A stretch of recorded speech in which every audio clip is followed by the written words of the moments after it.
بسم اللہ الرحمن الرحیم۔ السلام علیکم۔ میرا نام ہے حسنین جعفری اور ایک بار پھر سے میرے آفیشیل یوٹیوب چینل پر آپ سب کو خوش آمدید۔ تو جیسا کہ آپ سب خبریں دیکھ رہے ہوں گے یوٹیوب پر، فیس بک پر، ٹک ٹاک پر، انسٹاگرام پر، کہ پاکستان سے جانے والے اوورسیز مسافروں کو، بہت سے لوگوں کو جو ہے وہ مشکلات کا سامنا کرنا پڑ رہا ہے۔ مطلب جو لوگ بھی پاکستان سے کسی بھی کنٹری جا رہے ہیں تو وہاں پر ان کو ایئرپورٹ سے آف لوڈ کر دیا جاتا ہے، اور اس کی جو مین ریزن ہے وہ ابھی تک کوئی سامنے نہیں آ رہی کہ یہ کیا ریزن ہو سکتی ہے۔ بہت سے لوگ کچھ ایسے بھی ہوتے ہیں جو اپنے کام کے سلسلے سے ملک سے باہر جا رہے ہوتے ہیں، یا جاب کی تلاش کے لیے سعودی عرب، UAE یا کسی بھی کنٹری جا رہے ہوتے ہیں، تو ان سب لوگوں کو ایئرپورٹ سے ہی آف لوڈ کر دیا جاتا ہے۔ تو جب مسافر FIA والوں سے کوئی ریزن پوچھتے ہیں کہ آپ کس ریزن پہ ہمیں آف لوڈ کر رہے ہیں، تو FIA والے ان کو کوئی اوتھینٹک ریزن نہیں بتاتے۔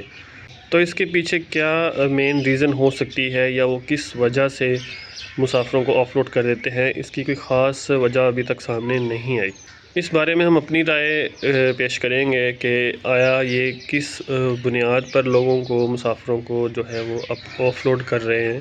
اس کی ایک مین ریزن یہ بھی ہو سکتی ہے کہ بہت سے کنٹریز میں جا کر جو پاکستان سے لوگ جاتے ہیں، سعودیہ، دبئی، کسی بھی کنٹری جاتے ہیں، تو وہاں سے وہ غیر قانونی طریقے سے یورپ کنٹری جانے کی کوشش کرتے ہیں، ڈنکی لگا کر جانے کی کوشش کرتے ہیں، جو کہ اگلے ملک کی ایک قانون کی خلاف ورزی ہوتی ہے، جس سے ہمارے ملک پاکستان کو بھی جو ہے وہ شرمندگی کا سامنا کرنا پڑتا ہے۔ تو ایک چیز تو ہم یہ بھی سوچ سکتے ہیں کہ شاید پاکستان کی جو FIA ہے وہ اس وجہ سے لوگوں کو شک کی بنیاد پر آف لوڈ کر رہی کہ یہ شاید بندہ وہاں پر جا کر غیر قانونی طریقے سے کسی یورپ کنٹری جانے کی کوشش کرے گا۔ تو مین ریزن تو یہی ابھی تک نظر آ رہی ہے کہ اس وجہ سے شاید وہ لوگوں کو آف لوڈ کر رہے ہیں۔ دوسرا یہ بھی کہہ سکتے ہیں کہ کچھ لوگ وہاں پر جا کر جو ہے وہ بھیک مانگتے ہیں۔ پاکستان کے ایسے بہت سے لوگوں کے کیس سامنے آئے ہیں کہ جو وہاں پر جا کر بھیک مانگتے ہیں، اور اس سے پاکستان کی بھی بے عزتی ہوتی ہے، کافی انسلٹ ہوتی ہے۔ تو شاید اس وجہ سے بھی لوگوں کو وہ آف لوڈ کر رہے ہوتے ہیں۔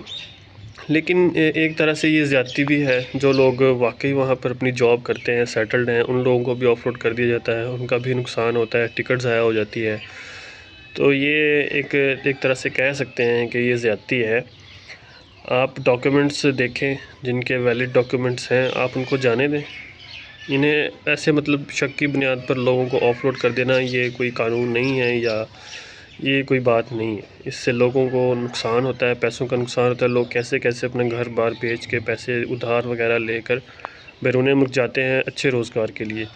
پاکستان میں تو ویسے ہی روزگار کے حالات جو ہیں وہ خراب ہیں بہت۔ تو اگر کوئی بندہ بیرون ملک جاتا بھی ہے جاب کرنے کے لیے تو اس بندے کو بھی آف لوڈ کر دیا جاتا ہے۔ تو امید ہے کہ اس بارے میں پاکستان کی حکومت جو ہے وہ کچھ سوچے گی، کچھ رحم کرے گی عوام پر، تاکہ وہ پاکستان میں تو نہیں، چلو کم سے کم پاکستان سے باہر کسی ملک جا کر وہاں سیٹلڈ ہوں اور اپنی فیملیز کو سپورٹ کریں اور اپنی اچھی جاب تلاش کر سکیں۔ تو امید کرتے ہیں کہ آج کی یہ ویڈیو آپ کو پسند آئی ہوگی۔ اس بارے میں آپ کی کیا رائے ہے کامنٹ سیکشن میں ضرور بتائیں، اور ویڈیو کو لائک اور سبسکرائب کرنا نہ بھولیں۔ ملتے ہیں ایک نیکسٹ ویڈیو میں۔ اللہ حافظ۔